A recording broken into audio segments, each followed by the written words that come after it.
Studio version of Truth for Change. I'm your producer, Joe Friendly, hosting with Carl Pearson here, present, and on the telephone, Christian Laurette. That's right, Joe. Huh? That's right, Joe. I pronounced it right. He is the producer of Run from the Cure that we have now up on YouTube. We have played it here on the Truth for Change public access slot. And it is so important that we decided to have a special program in view of the fact that the hero of the story, Rick Simpson, who has discovered a cure for cancer in the form of cannabis oil, has trouble with the Canadian police. Christian, let me try telling the story a little. As I understand it, Rick Simpson has been more than open with the Canadian police. He went to them with his proof that he was indeed curing cancer and other diseases with cannabis oil. And nevertheless, they busted him in 2006, and he went through all the troubles of a trial. And again, he talked to them this year that he was about to receive the award in Amsterdam from High Times, the Freedom Fighter of the Year award. And again, rather than respecting the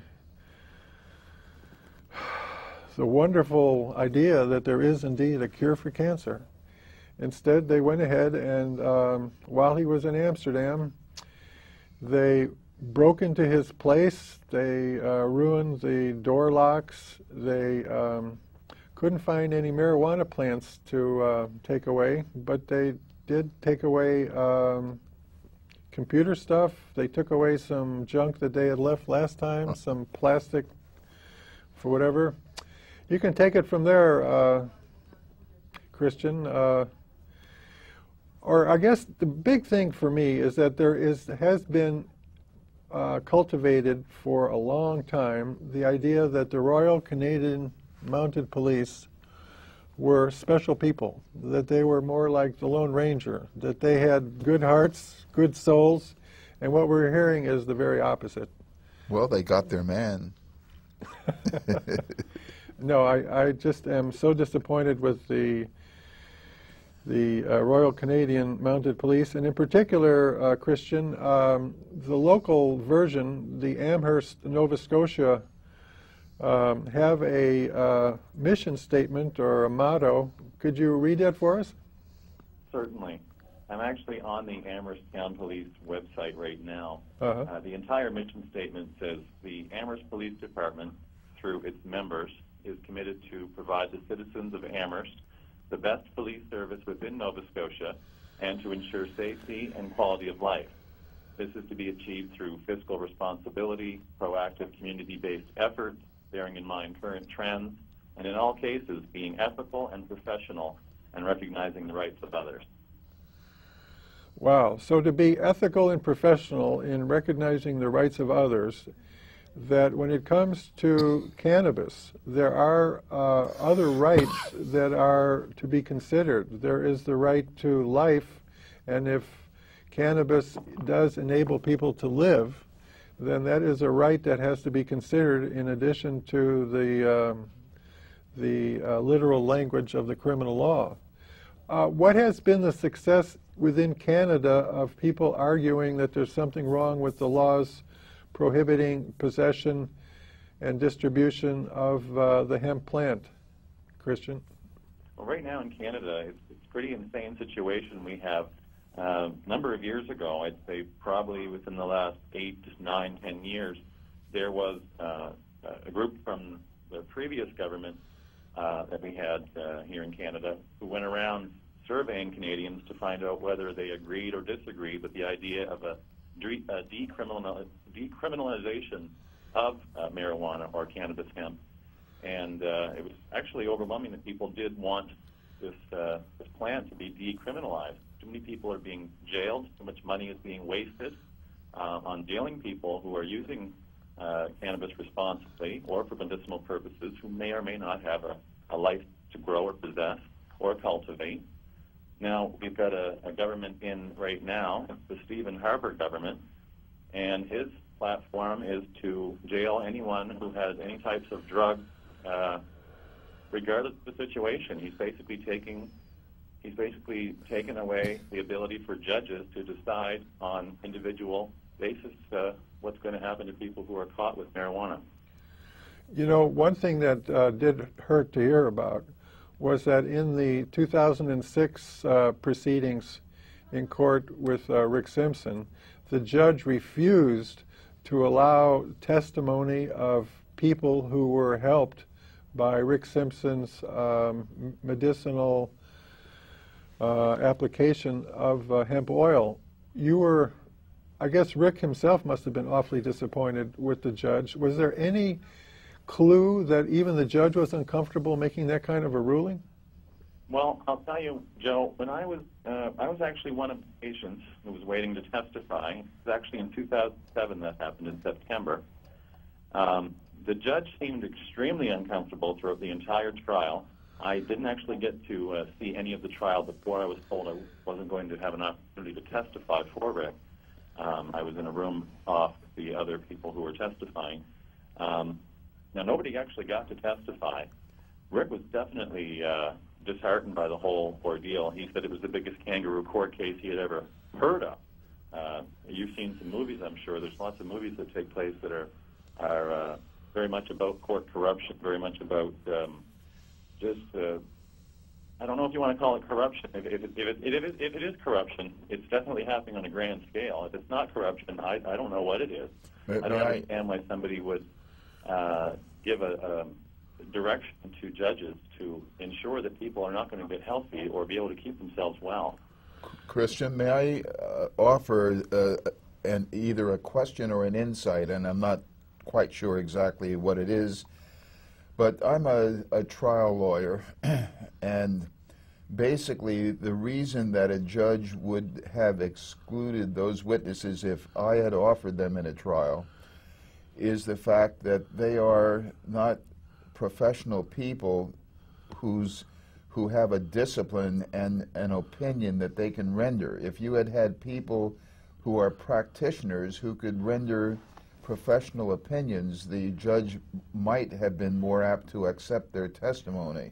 Now, please allow me to interrupt you right there, because out of the 16 people who were there to testify, 10 were patients, 6 were doctors of the same patients.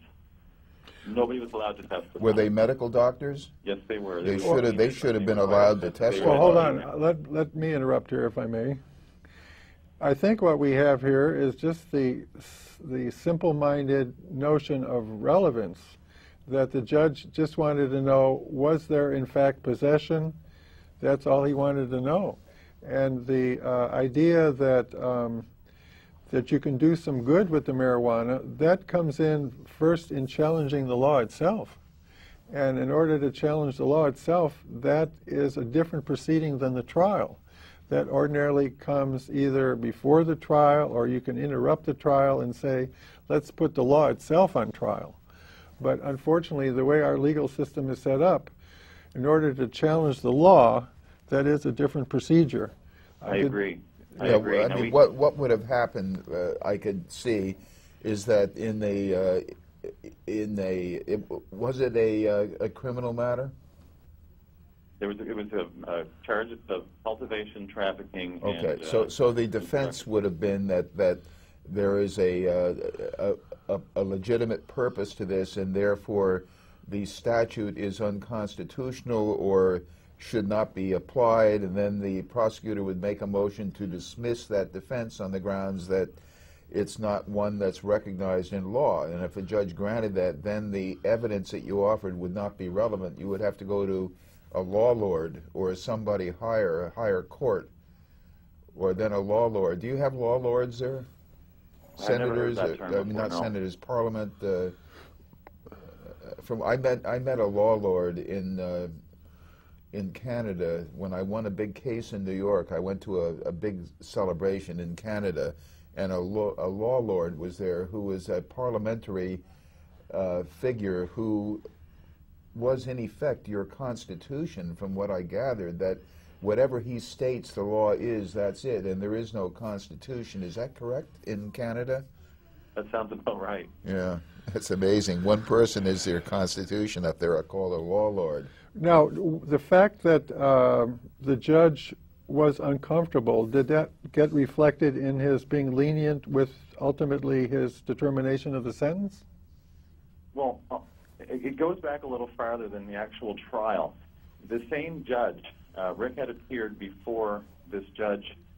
He is a Supreme Court judge of Nova Scotia. His name is Felix Cashillon.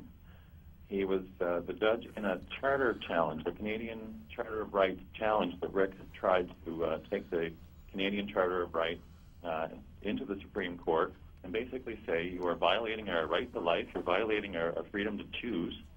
And I think there were 48 affidavits, sworn affidavits by the people who were cured of cancer, cured of various other illnesses. I was not involved. I had not been on board at that point. I didn't hear of any of this, actually, which goes to show you I was living in the same town, and I wasn't able to even know because the media wasn't giving me correct information about any of it.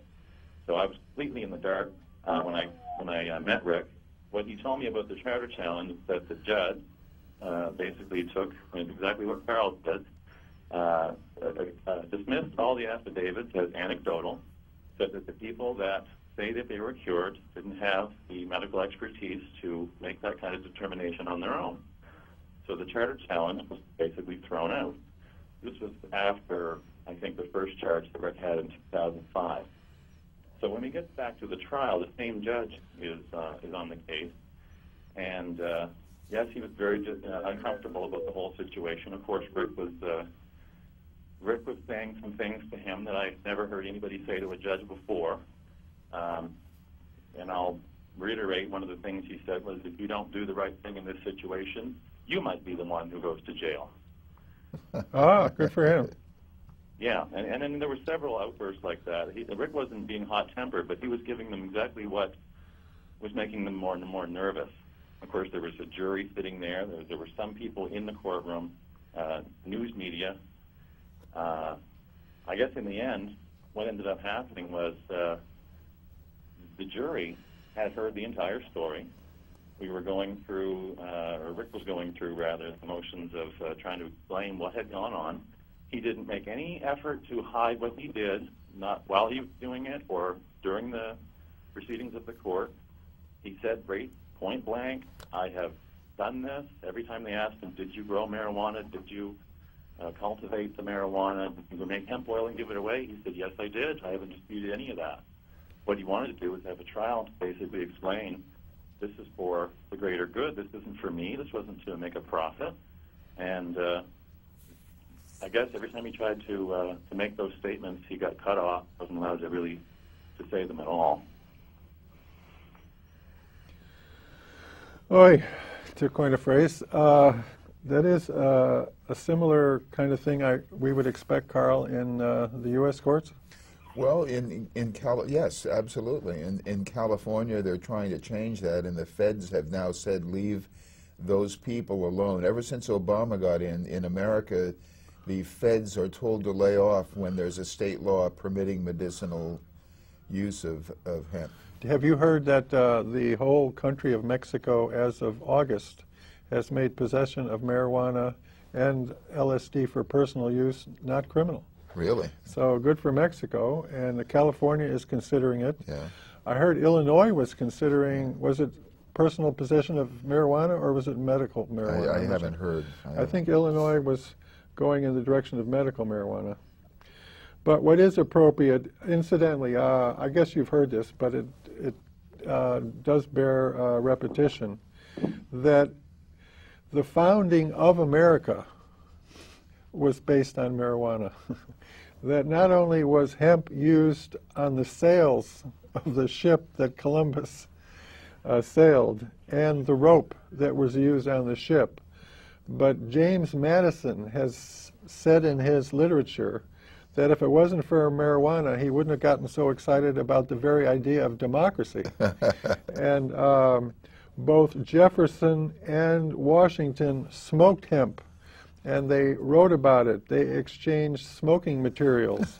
And Jefferson, in his autobiography, says that among his fondest moments were sitting on his veranda, smoking hemp, seeing as far as the eye can see. And indeed, in the many years that marijuana has been demonized, more or less since the 50s, I guess, there haven't been any incidents of note where marijuana caused people to either do something violent, something stupid, something nasty. There hasn't been this addiction problem that they were claiming marijuana is a stepping stone to addiction. It was all a bunch of lies, and so we are here suffering laws that were not really intended to protect us. The protecting us was just a rationalization. What was going on in the motivation of the legislation was something much less defensible. And in our legal system, when you have laws that are not rationally based on trying to protect us, but in fact are just playing politics, that's exactly when the courts should determine that there are constitutionally protected individual rights that should not be trounced on by the law. You know, there was a town in upstate New York, and I was involved in a case there. And what happened was that because of my case and several others, the entire police force was fired, and they hired the county or the county police to police the town.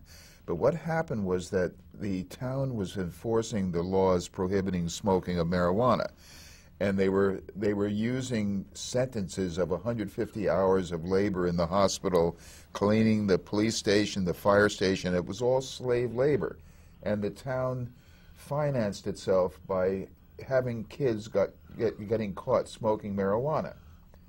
And this is what the police were doing. They were bringing in revenue in that way. They were saving money on payroll by making smokers do the work without pay. That's a new twist. I hadn't heard that one. Yeah. Well, so it's pretty clear that Obama knows better. He has definitely been around marijuana smokers. He's smoked himself. He knows that, in fact, it shouldn't be a criminal. Would you say that's pretty true? Probably, yeah.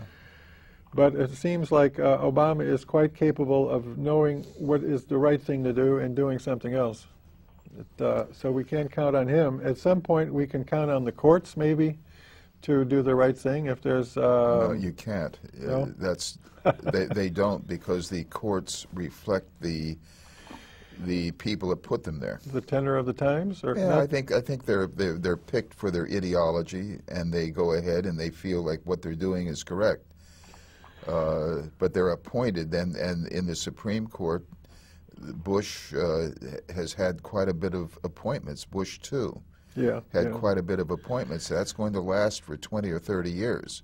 Unless we can do something. Well, no. Meanwhile, Christian, can you imagine some kind of legal language if you had your chance to plead with judges that were actually open-minded, rational, judicial, good-hearted? What constitutional rights? We were saying Rick talked about the right of liberty, which I would define as freedom to act bounded only as harming the rights of others. But in addition to liberty, let's see, the right to pursue happiness is in the American system. What do you got in Canada to allude to? What we have is called the Canadian Charter of Rights and Freedoms. We're supposed to have, I'm reading from it right now, actually, under legal rights. It says everyone has the right to life, liberty, and security of person, and the right not to be deprived thereof, except in accordance with the principles of fundamental justice. So in other words, if you choose to smoke marijuana, that would be consistent with what we understand to be liberty. The government claim that they're protecting you from yourself can be examined to be nonsensical, that in fact being in jail is probably more harmful to people than smoking marijuana. Oh, absolutely. Being in jail is definitely not a good thing to happen to people. It's destructive. And Carl agrees. Oh, yeah. Well, I'll tell you one thing, Joe. The Stephen Harper government here in Canada has put through, I believe, I don't know if I'm getting the number exactly right, it's very close to $63.8 million toward the war on drugs. That is about $30 million for, I believe they said, 30 million or 40 million, between 30 million and 40 million for enforcement, for rehabilitation for people who are on drugs, and the rest is going to be spent on putting these people in jail. Now, among the rights that I have argued in court, in addition to the ones you mentioned, in the U.S. Charter of Rights, the Bill of Rights, we have the forgotten amendment is number 9, the 9th Amendment. And that one says that this enumeration of certain rights shall not be construed to deny or to disparage other rights. In other words, there are, in addition to the ones spelled out and enumerated, there are additional rights that are just as real, not to be disparaged, as the ones that are spelled out. So if you look in the legal literature, they never did find any of those rights, except briefly they had the right of privacy, but after 9/11, that one went way down. But the one that I dreamed up that is worth arguing, I think, is the right to think, that marijuana is an aid to the thinking process for a lot of people. I have gone around for the last 40 years, and when I find people who smoke marijuana, I ask them in detail, what is the marijuana effect like? It does seem to be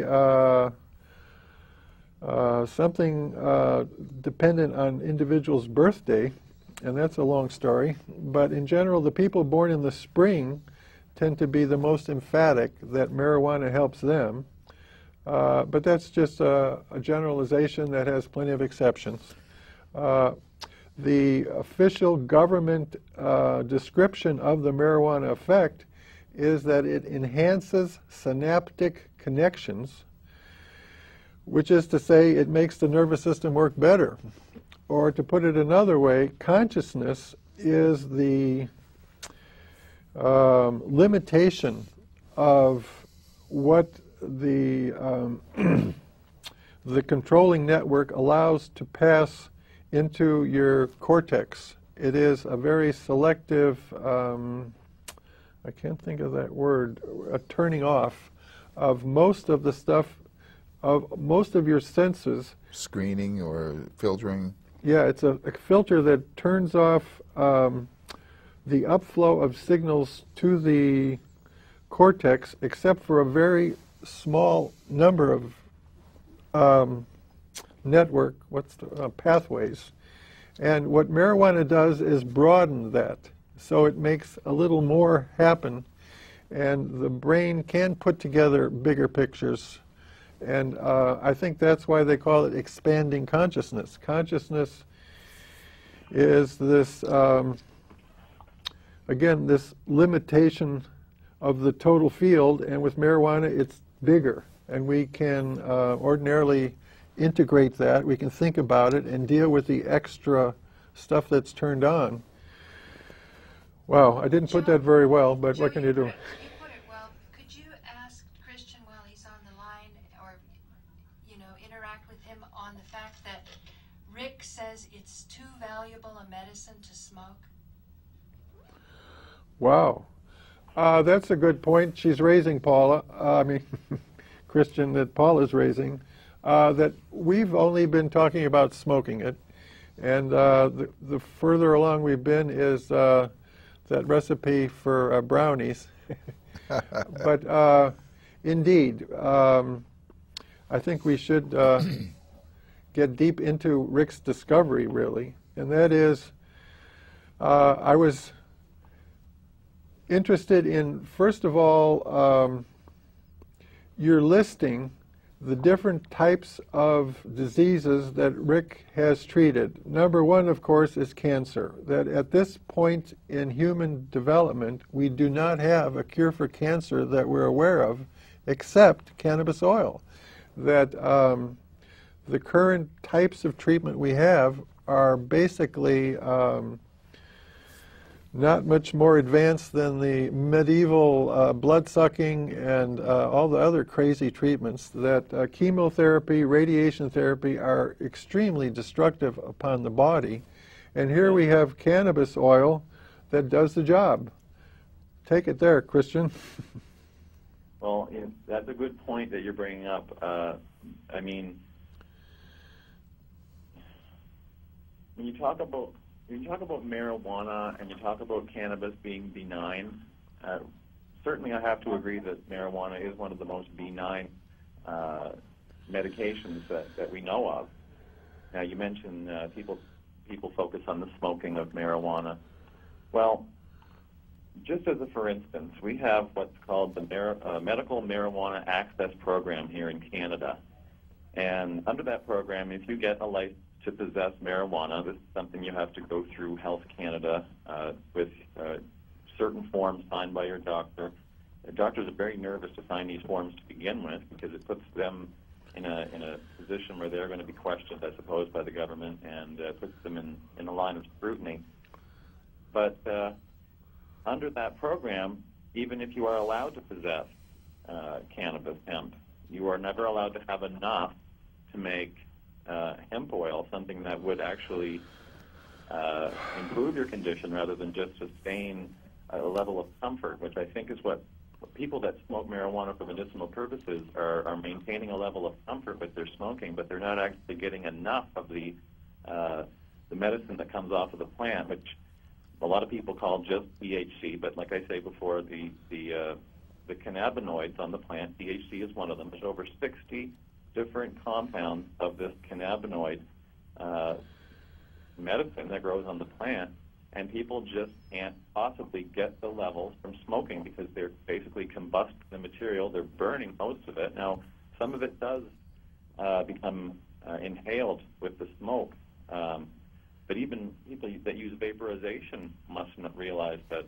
when they vaporize these cannabinoids, when they vaporize the cannabis plant, they're not actually burning the plant. They're taking the cannabinoid, they're turning into a vapor, and they're inhaling that vapor, which actually does stick to the inside of the lining of the lung, has been used with good success to treat asthma. I've used it for my own asthma through that method, through vaporization alone.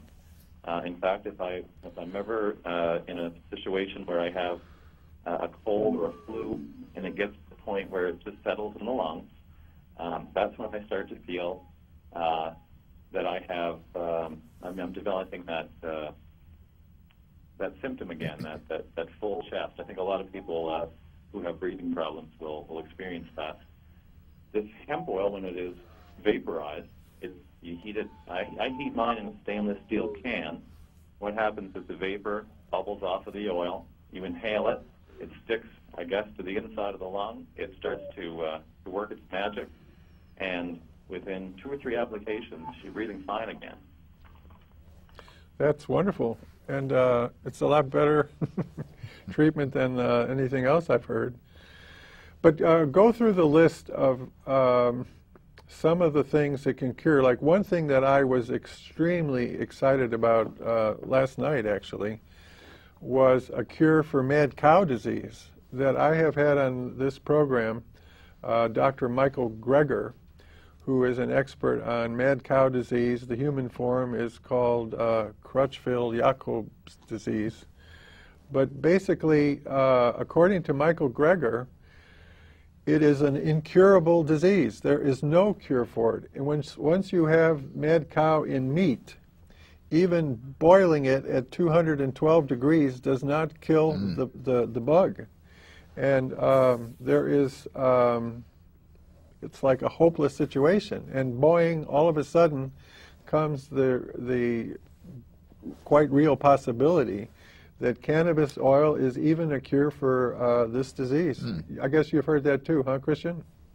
I'll tell you, I haven't heard a lot of it being used on cows. I have heard of hemp oil being used on household pets, dogs, cats. Well, when I say mad cow disease, I wasn't trying to cure the cows, although that would be one thing. I was trying to cure people who ate the bad meat, that there's no cure for those people.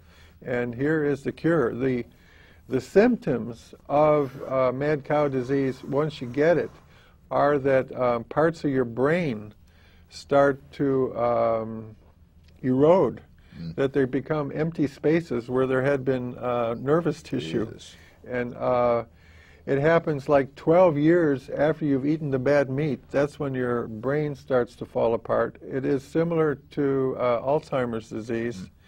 It leads to dementia.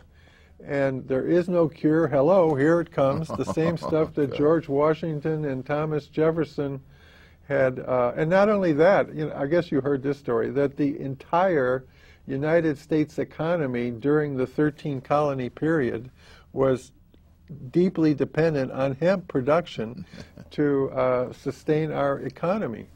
So again, this criminalization of hemp is just a sign of our political corruption, that for whatever political reasons, and I think you may have heard even on the History Channel, they explain the marijuana laws in terms of the politics involved with the Hearst Corporation wanting to use their forests for making paper instead of the hemp. And it was that corny commercial motivation as opposed to something resembling legitimacy.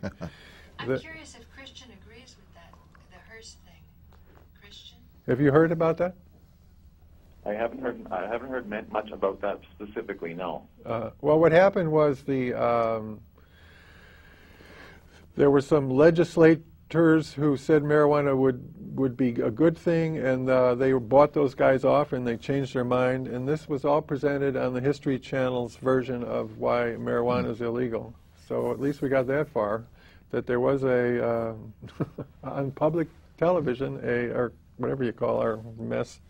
But let's go back to cancer. The thing that I got excited about was that the most obvious type of cancer is skin cancer. So you have a lesion on your arm, let's say, and there it is. Doctor, I got a cancer right here. And what Rick discovered is you put some of this cannabis oil on the lesion, you cover it up with a couple of Band-Aids for 4 days, you take off the bandage, and the cancer's gone. Nice film work there. And the issue is, if, in fact, the cannabis oil and the cancer and the human body have that relationship that, boing, the cancer's gone, then we're talking about a special relationship between cannabis and the body that is a beginning of understanding. And then when you take it orally and it cures cancer inside your body, boing, that's the next step to realize. You were talking about vaporizing, but I have, that, if you'll excuse my jumping around here, Christian, what about just plain eating a bunch of it as opposed to distilling it? Does that work too? Well, I'll tell you what, that's one of the first questions that I asked Rick Simpson when I was meeting him for the first time to discuss making a documentary and trying to get the information gathered in order to present it in a way that was acceptable to people who maybe had not been marijuana smokers, or somebody who had been had a negative stigma, I guess, when it came to marijuana. I asked Rick Simpson, I said, well, why would people not, like people who eat hemp maybe in brownies, or people who, like you had mentioned, or people who would just eat a bud, or, you know, why not put it in a bowl, put some milk on it, and have it like a bowl of cereal? Right. I mean, why not, right? Yeah. And I said, why wouldn't that work? He said, well, first of all, because Rick is actually a power engineer by trade. He's not a doctor. He has no medical training in the traditional sense. Rick is used to, and I believe Paula Gloria did a show about this before, where she had mentioned how Rick was used to distilling and reclaiming all the solvents in the hospital where he used to work. And that's actually where he had his accident, where all this basically started. Now, what Rick's answer to why you can't eat just hemp buds was that when you put the marijuana, or the hemp, or the cannabis, whichever word you decide to use,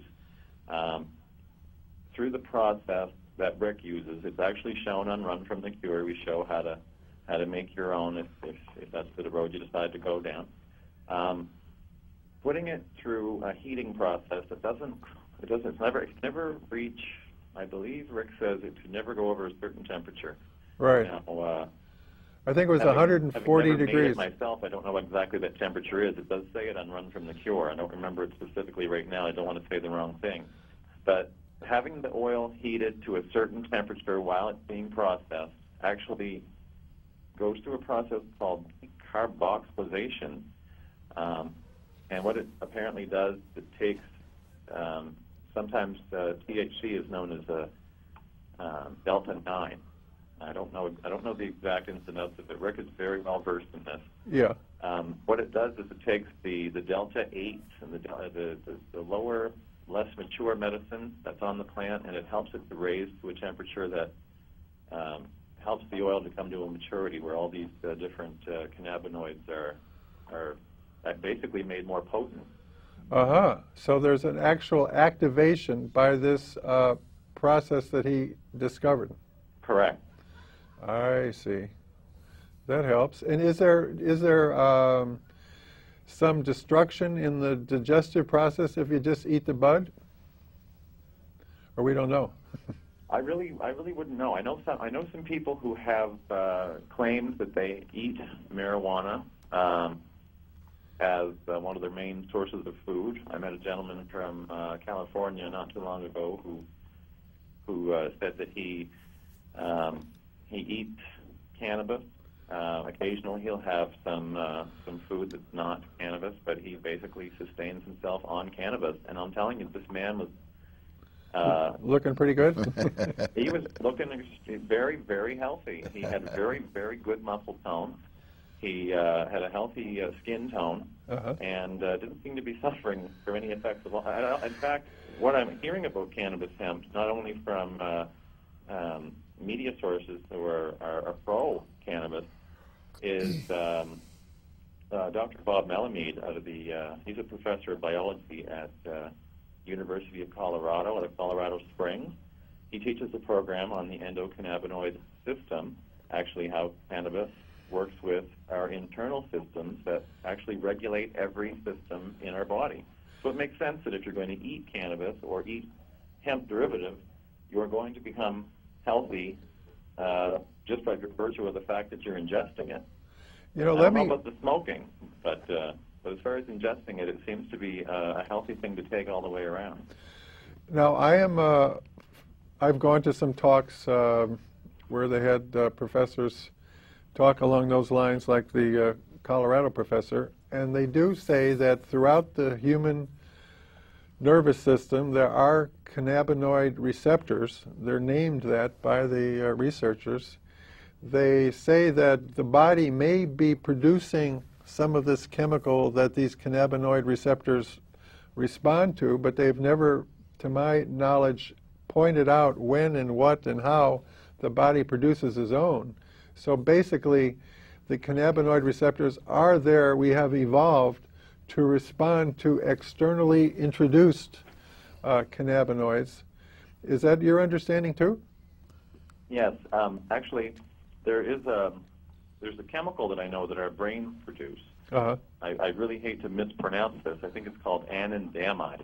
Yeah. And I'm not sure that's the right pronunciation, but it does mimic some of the effects of smoked cannabis. And when cannabis is smoked or ingested, this chemical or this I believe it's called an endocannabinoid. What happens is when you smoke cannabis, your body is having this medicine put into it that is almost chemically identical. So that's the so-called exogenous production or endogenous production of the cannabinoid by the body. I have kidded around with people that when would the body produce some of this cannabinoid type chemical on its own, in what type of situations. And what I've imagined is that when you're finishing a performance on stage and you get a whole bunch of applause, that might be an occasion when the body would, the brain would squirt out some of this juice? Well, definitely some endorphins. I don't know exactly what ones are coming out. I actually am a theater actor, I have been doing it since I was, probably about 15 years ago I started, and I have had that experience. I don't know exactly what is being released when that happens, but yes, there definitely is a feeling that could be likened to a high from smoking cannabis. Uh-huh. Wow, an actual, you've known the feeling. Incidentally, well, I'll tell you another thing, Joe, is that as ironic as it might seem, about 2004, which is about 3 years before I actually knew who Rick Simpson was or what he was doing, again, because I live in the same town, I find it strange that I wasn't even aware of what was going on with cancer cure, but again, in the media, basically squashing the whole premise of it, is why I think that I was kept in the dark. But when I was going to school in 2004, I was taking an addictions counseling course. We were talking, basically the course was to help people out of addictions, out of drug addictions. This is something that I wanted to do with my life. And throughout the course, we were doing, cocaine, heroin, different drugs, opiates and opioids, things that were natural, things that were made by companies. And I guess we found out through that what these pharmaceutical companies are trying to do is change molecular structures of natural drugs just enough that they can put their patent on it, even for just long enough to bring in the money that they want. Enough. I was in 2004, just before I had met Rick Simpson. Just about 3 years before I had met Rick, I was taking an addiction counseling course, which was to help people to overcome their addictions. We had been through heroin and opiates and opioids and all the run-of-the-mill drugs that you expect to find in a textbook. And when we got to the marijuana portion of the book, our instructor actually stopped and said, we are going to be discussing the dreaded marijuana, the dreaded cannabis plant today, and all of its addictive quality. So as a demonstration, this instructor was very vibrant about teaching, like to pace around in front of the room. She had her vest on, and she said, anybody who's ever smoked marijuana or cannabis, put your hand up. And everybody in the classroom, I have to admit, put their hand up, including myself. The teacher did it as well. She said, don't self-disclose, don't say anything about it, but put your hands down. Now, she turned her vest inside out, put it on again, and said, now, as a show of hands, please put your hand up if you are hopelessly addicted to marijuana or ever have been. No hands went up.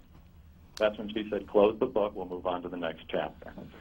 You know, that reminds me, if you'll permit an interruption there, that I found myself at some junior college, and there was a display of pamphlets about drugs provided for students by the U.S. government. And they had one pamphlet on heroin, one pamphlet on cocaine, and one pamphlet on marijuana. And when I picked the marijuana one up and looked at it closely, it was careful not to say anything bad about marijuana. They were like aware that if they were to say bad things about marijuana, they would lose their credibility when they make their arguments about the dangers of heroin and cocaine. And so apparently in the drafting of these documents, it was language like, at this point in our medical understanding, it is not clear if there is harmfulness to marijuana. That sounds about right. Yeah. Let's go, well, actually, one of the questions that your discussion invited in my head was that there are 60 different cannabinoids. That actually is a mind blow. That the cannabis receptor might only be aiming at 1, 2, 5. It doesn't aim at all 60, does it? So the various cannabinoids, they have perhaps other receptors throughout the body. Some treat this problem and some do this. It's like we really don't have a grip on how this huge number of different chemicals interact with the body?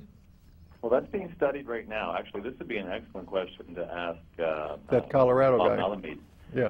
One of the things that I understand is that a lot of the research, a lot of the money, the governmental money that was put into research, say even back prior to the 70s about marijuana, I believe there were a bunch of major research projects underway to find the negative of using cannabis.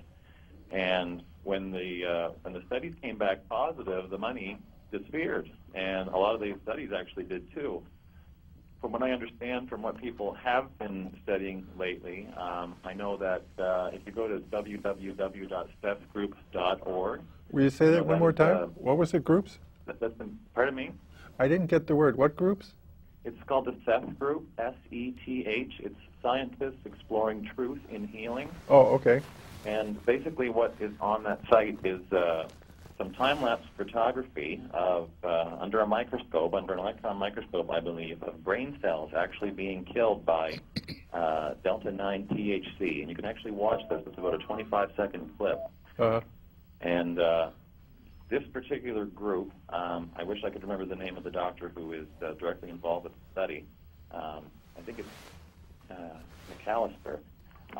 He has actually, him and his team have discovered that one of the cannabinoids called cannabidiol is particularly helpful in stopping aggressive breast cancers. Uh-huh. There are other names for these cannabinoids. They all have a different name, and they're finding that some of them are specifically involved in stopping an inflammatory response in the body. Some of them are specifically stopping cancers from developing. Some are stopping cancers from continuing to grow, metastasize. And as the research is becoming more and more, I guess, interesting to people, I'm finding more and more I look, the more this information is available. And there's a wealth of information on a website called PubMed.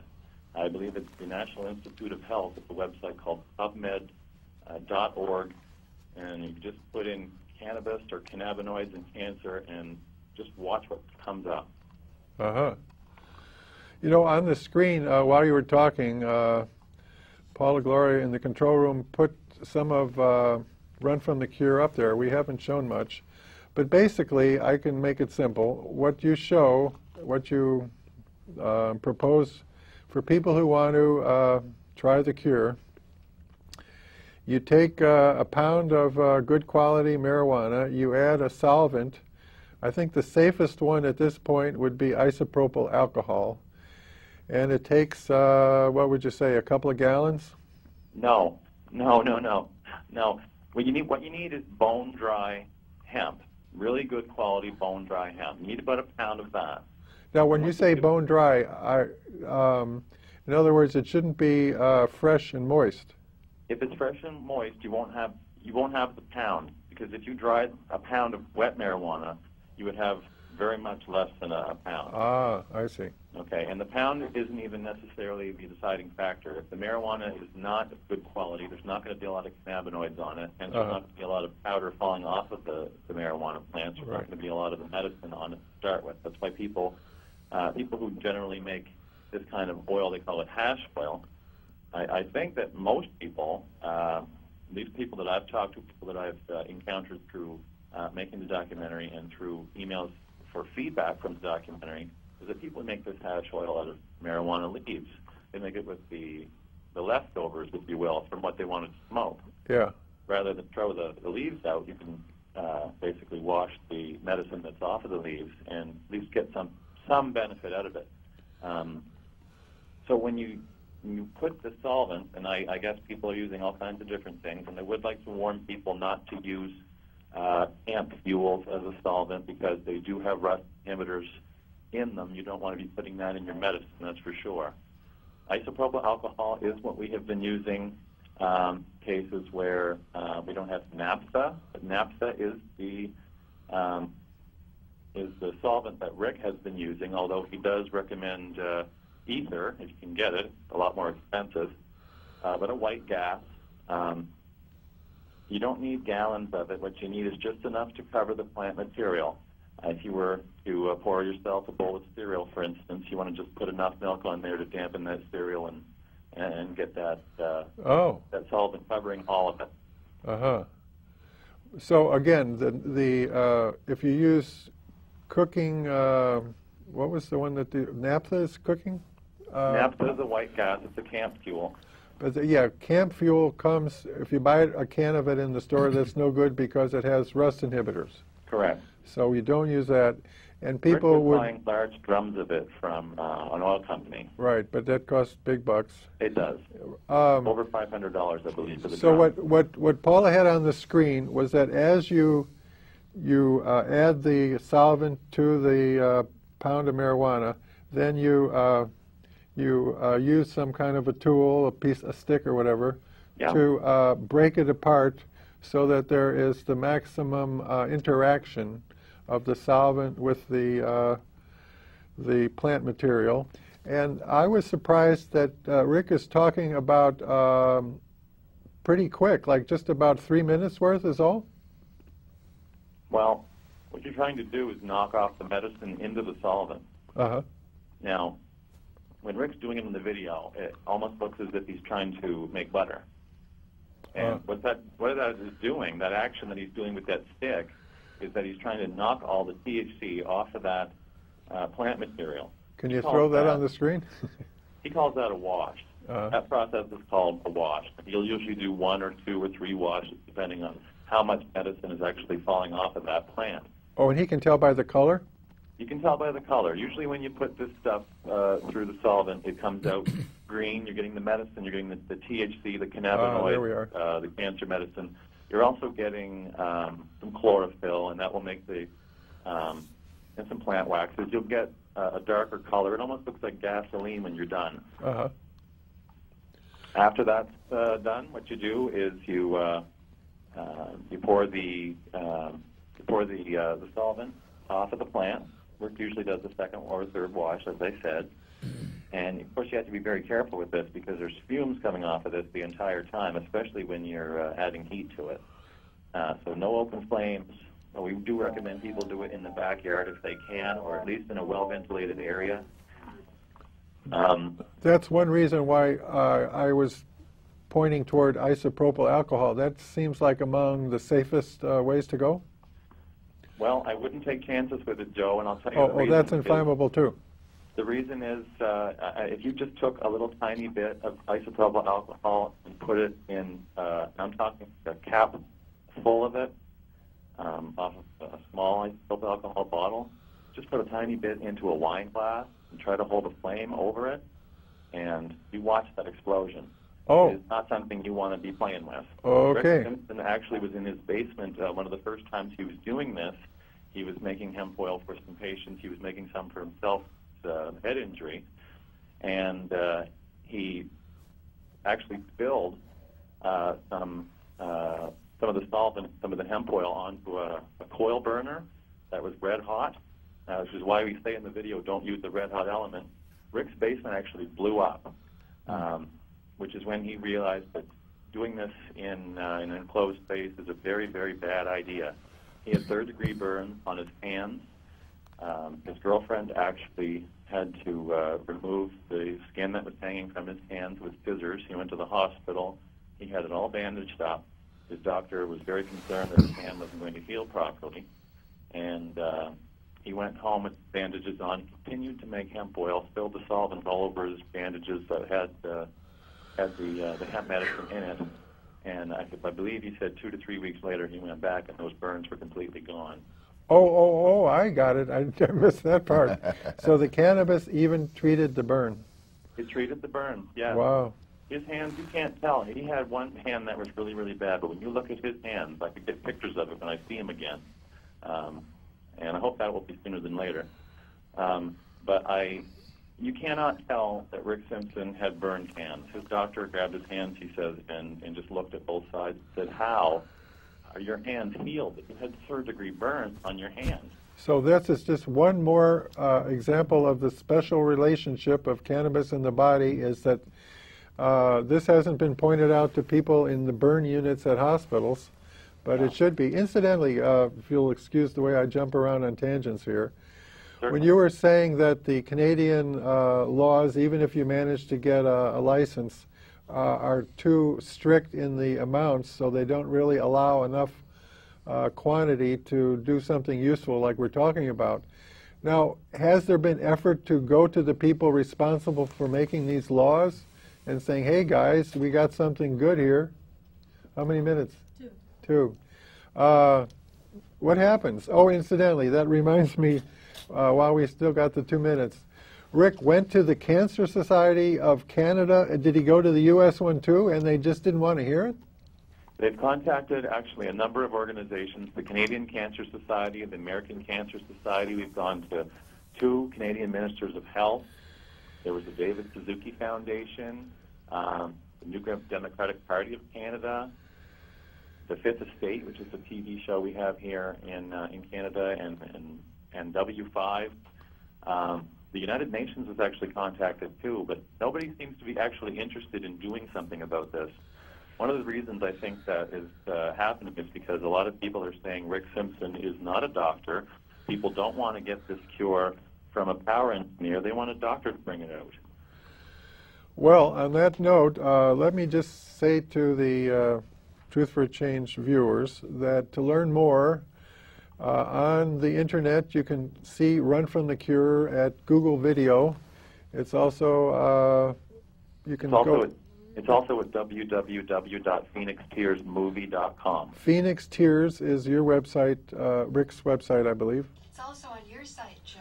It's on the Joe Friendly channel on YouTube. It's on the Rabbit Hole site. And incidentally, again, if you try to make this at home, you have to be aware that you're dealing with stuff that is inflammable. So you don't do it at home. You have to do it outdoors where there's ventilation. That's in terms of don't do this at home. And that's covered in your Run from the Cure video.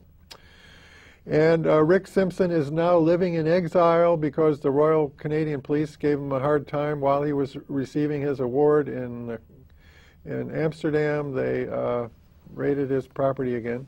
We'll get into all that again, but I am so grateful, Christian, that you had some time to share with us to help our degenerate, sick society climb out of the hole we're in into the light. And this plant that is part of creation is indeed the cure for burns, for cancer, for asthma, and apparently so much more.